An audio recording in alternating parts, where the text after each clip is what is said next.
તારીખ 27/12/2024 ના દિવસે વલભીપુર તાલુકાના કાળા તળાવ ગામ એવા મુકામે આપણે આજ વિક્રાંતા સીડ્સ કંપનીની વિક્રાંતા જીબ્રાની વેરાયટીના ફીલ્ડ ઉપર આપણે ઊભા છે. ફાર્મર આપણી જોડે છે, તો પહેલા થોડી ફાર્મરની ઓળખાણ કાઢી અને પછી ફાર્મર જોડે પ્રશ્ન કરશું. તમારી ઓળખાણ આપો. ભૂપતભાઈ ધરમસિંહભાઈ માંગુચિયા, ગામ કાળા તળાવ. તમારો મોબાઈલ નંબર 94 284 31 210. રેડી. તો હવે આપણે ભૂપતભાઈ છે ને થોડા પ્રશ્ન કરતા જશું હું તમને, અને આપણે અલગ અલગ જગ્યાએ આવી ત્યાં ફીલ પણ બતાવતા જઈએ, બરોબર ને? તો ભૂપતભાઈ, મરચાની લંબાઈ જાડી બાબતમાં તમારું શું કહેવાનું થાય? લંબાઈ તો સારી છે, 702 જેટલી જ છે. જાડી સારી. પછી તળિયેથી ટોઈ સુધી મરચાની લંબાઈ એક હરખી કે ઉપર જતા ઘટી જાય? એક હરખી છે. એક જ હરખી ને? હા હા, એક જ. પછી આ જે ચૂસિયા જીવાત ને રોગ જીવાત ને આમાં કેવો કામ એટેક કરીએ? બીજા કરતા ઓછો? વેરાયટી કરતા 50% લાગે. 50% લાગે. તળિયેથી ટોઈ સુધી સારું? હા, સારું. લંબાઈ જાડાઈ સારી. કાળો રે ઠેઠ સુધી છોડ. છેલ્લે સુધી છોડ કાળો રે, ખાખરતો નથી અને લીલો રે, એમ કહેવાનું થાય ને? હા હા. ચૂસિયા જીવાત 50% લાગે. બીજી વેરાયટી કરતા 50% લાગે. અને બીજું આ આખું જે કેટલા વીઘાનું આપણું 5 વીઘા છે? 5 વીઘા. જરા કેમેરો કરી લેજો. 5 વીઘા છે.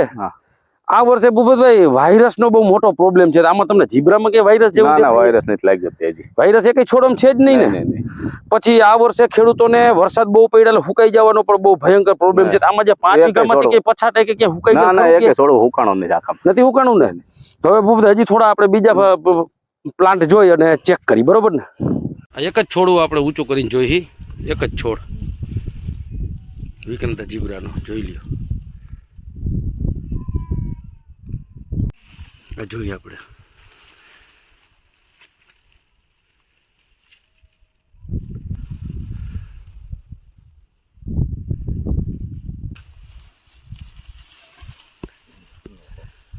વિક્રાંતા જીબ્રા જોઈ હગી. છોડવો ઊંચો નથી થતો. શું લાગે ભૂપતભાઈ? રેડી ને? રેડી.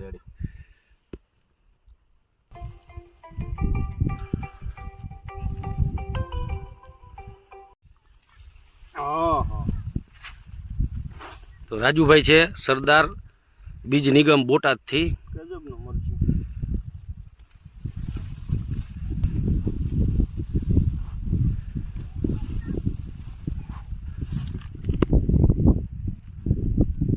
શું લાગે રાજુભાઈ? રેડી ને? જોરદાર.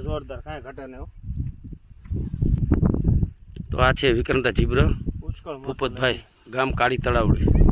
આપણે જે બતાવી રહ્યા છે એ સરદાર બીજ નિગમ બોટાદ.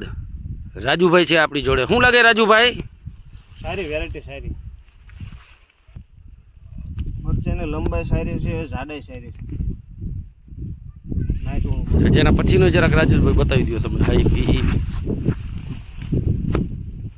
લંબાઈ જાડાઈમાં શું કહેવાનું થાય રાજુભાઈ? સરસ હો, લંબાઈ સારી છે, જાડાઈ સારી, કલર સારો અને અડીખમ ઊભી છે. અડીખમ એકદમ લીલો સામ.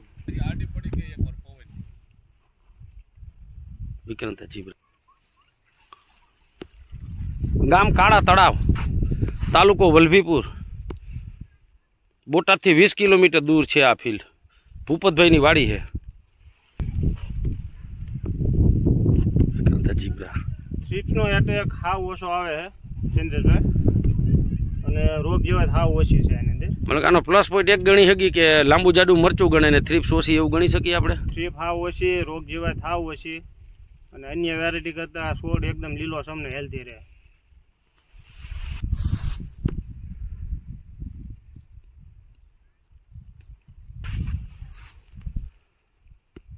હવે રાજુભાઈ બાજુમાં ભેગું કરી નાખો ઊંચું, એટલે આખે એક લાંબો જ વિડીયો થઈ જાય કમ્પ્લીટ. ભાંગી જવાની બીક લાગે નહીં?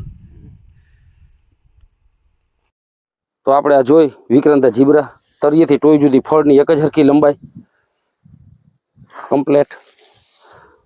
અહીંથી આમ વિક્રાંતા જીબ્રા ચાલુ થાય છે આ બાજુ, અને આ બાજુ અહીંથી આ બીજી વેરાયટી કે જે પરિપક્વ અવસ્થાએ પોગી ગઈ છે. અહીંથી આ સીધું નોખું જ પડી જાય. બે જરાક શૂટિંગ કરીને બતાવી દો શું કહેવાનું થાય. એ નોખું પડી ગયું અને આજે અડીખમ. તો ભૂપતભાઈ વાવેતર કરીને આમ ખુશ સંતોષકારક. આ જે ગામ છે કાળા તળાવ, તાલુકો વલભીપુર અને બોટાદથી 20 કિલોમીટર દૂર થાય એ ખેતરે આપણે ભૂપતભાઈને અહીંયા ઊભા છે. તો ઓલ ઓવર મજા આવી ગઈ ભૂપતભાઈ? હા રેડી બિયારણ. તો ભૂપતભાઈ તમારો કિંમતી સમય તમે ફાળવ્યો અને અમારી સાથે જોડાવા બદલ તમારો ખૂબ ખૂબ આભાર. ધન્યવાદ.